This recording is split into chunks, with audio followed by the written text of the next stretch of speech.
Hi, I'm Rafyee Hossain. In the next 5 minutes, I will be comparing the political speeches between the Prime Minister of Canada, Justin Trudeau, and US President Donald Trump.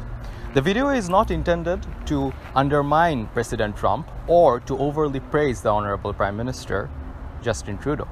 Dear viewers, probably you all remember that the political fields of North America was on fire during the years of 2015 and 16 due to the federal elections in Canada and United States, respectively.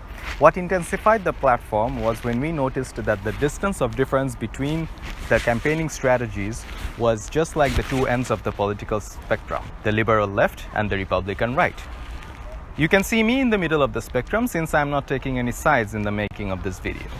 Despite the public appearance of both the leaders are formal and decent, the contrast starts from the way they express their views. Indeed, both the countries enjoy freedom of speech. In their 2017 article, authors Mark White II and Christian Crandall mentioned the part of the First Amendment of the US Constitution, which safeguards and emphasizes the significance of free speech, free press, and the right of the people to peacefully assemble and carry out their criticisms to the government. A similar content is also seen in the second section of the Canadian Charter of Rights and Freedom. But the point is that free speech is not absolute, and so author Alison Harrell highlights the fact that many democratic states have set limits on free speech to balance between reasonable opinion and intolerance. Hence, political leaders are also expected to reflect on this disparity to avoid fear and violence. Trudeau's election platform states a new plan for a strong middle class. And Trump's campaign slogan is Make America Great Again. Notice the common point of focus between the two. They both prioritize job creation, economic growth, and the betterment of their respective nation. Thus, the major topics during their campaigns were immigration, social diversity, and security. Now let's compare between Justin Trudeau and Donald Trump's view on these national subjects.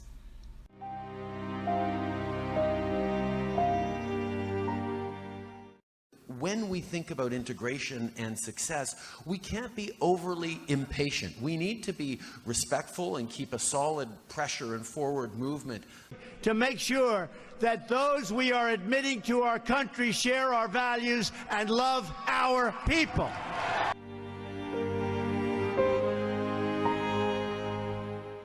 I stand firmly against the politics of division, the politics of fear, the politics of intolerance or hateful rhetoric. Donald J. Trump is calling for a total and complete shutdown of Muslims entering the United States.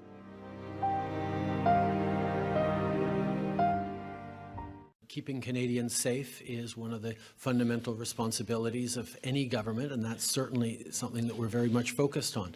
At the same time, we continue to pursue our policies of openness towards immigration and refugees without compromising security. We will build a great wall along the southern border.